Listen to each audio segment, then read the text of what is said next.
سوال مفتی صاحب کی بارگاہ میں یہ عرض ہے کہ اگر بچہ پیدا ہوا ابھی تک کان میں اذان نہیں کہی گئی اور وہ فوت ہو گیا تو اس کے جنازے کے بارے میں کیا شرعی حکم ہے؟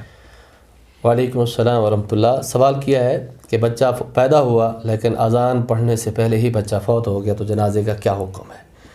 جنازہ تو پڑھا جائے گا، اس کا نام بھی رکھا جائے گا، غسل کفن مسنون طریقے سے اس کا کیا جائے گا۔ البتہ جو اذان نہیں پڑھی گئی، اگر ان کی طرف سے یہ سستی ہے، کاہلی ان کو وقت بھی ملا اور اس کے باوجود انہوں نے اذان نہیں پڑھی تو برا کیا ہے، اور اگر ان کو وقت ہی نہیں ملا کہ بچہ پیدا ہوا اور پیدا ہوتے ہی فوت ہو گیا، اذان پڑھنے کا وقت ہی نہیں ملا، تو بہرحال اس کو مسنون طریقے سے غسل بھی دیا جائے گا، کفن بھی دیا جائے گا، اور مسلمانوں کے قبرستان میں دفن بھی کیا جائے گا، اور اس بچے کا نام بھی رکھا جائے گا۔ واللہ تعالیٰ اعلم بالصواب۔ جزاک اللہ۔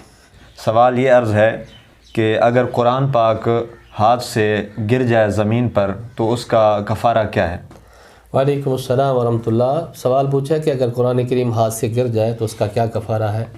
اب یہ دیکھیں کہ اگر ایک ہے ہاتھ سے گر جانا اور دوسرا ہے خود پھینک دینا، اگر خود پھینکے تو یہ کفر ہے، قرآن کی توہین اور تذلیل ہے، یہ خالصتاً کفر ہے، پھینکنے والا دائرہ اسلام سے خارج ہو جائے گا۔ لیکن اگر سستی اور کاہلی کی وجہ سے ہاتھ سے چھوٹ گیا اور ہاتھ سے گر گیا تو پھر یہ کفر تو نہیں ہے، البتہ یہ اس کی سستی اور کاہلی کی وجہ سے اس نے بہت برا کیا ہے، لیکن اس کی وجہ سے اس پر کوئی کفارہ لازم نہیں ہے کہ اتنے آپ وزن کا کفارہ دے دیں۔ جیسے ہمارے علاقوں میں بعض کے اندر یہ مشہور ہے کہ قرآن کریم کے وزن کے برابر آٹا تول کر صدقہ کیا جائے، تو یہ اچھی بات ہے، کر لیں، کوئی حرج نہیں ہے، لیکن شرعی طور پر کچھ واجب بھی نہیں ہے۔ لیکن اس چیز کا احتیاط کریں، قرآن کریم کو جب بھی اٹھائے احتیاط کے ساتھ اٹھائے، لاپرواہی اور سستی اور کاہلی کی صورت میں نہ اٹھائے۔ واللہ تعالیٰ عالم بالصواب۔ جزاک اللہ۔